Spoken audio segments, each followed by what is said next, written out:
ఏపీలో ఎండలు మండిపోతున్నాయి. ఉక్కపోత జనాన్ని ఉక్కిరిబిక్కిరి చేస్తుంది. నడివేసవి రాకముందే ఒళ్లు పగిలేలా ఎండలు కాస్తున్నాయి. ప్రజలు రోడ్ల మీదకి రావాలంటే హడలిపోయే పరిస్థితి నెలకొంది.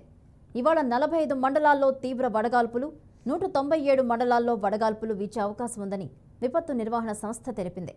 శ్రీకాకుళం చూస్తే 12, విజయనగరం 22, పార్వతీపురం మన్యం 8, విశాఖపట్నం 1, కాకినాడ 1, అనకాపల్లె, కోటపాడు మండలాల్లో తీవ్ర వడగాల్పులు వీస్తే అవకాశం ఉందని వాతావరణ శాఖ అధికారులు హెచ్చరిస్తున్నారు. నిన్న పల్నాడు జిల్లా రావిపాడులో 43 డిగ్రీల, అలాగే పార్వతీపురం మన్యం జిల్లా నవగాం, తిరుపతి జిల్లా మంగనెల్లూరులో 43.9, చిత్తూరు జిల్లా నింద్రలో 43.6, నెల్లూరు జిల్లా కనుమూరులో 43.4, విజయనగరం జిల్లా నెల్లిమల్లలో 43.3, నంద్యాల జిల్లా గోస్పాడు, ప్రకాశం జిల్లా దరిమడుగులో 44.1 డిగ్రీలు నమోదయ్యాయి. అయితే అధిక ఉష్ణోగ్రతలు నమోదవుతున్నట్లు అధికారులు హెచ్చరిస్తున్నారు.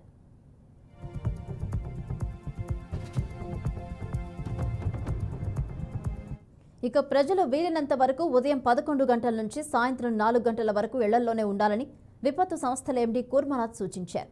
చిన్నారులు, వృద్ధులు, గర్భిణీలు, బాలింతలు తగిన జాగ్రత్తలు తీసుకుని అప్రమత్తంగా ఉండాలన్నారు. డీహైడ్రేట్ కాకుండా ఉండడానికి ఓఆర్ఎస్, లస్సీ, నిమ్మకాయ నీరు, మజ్జిగ, కొబ్బరి నీరు తాగాలని సూచిస్తున్నారు.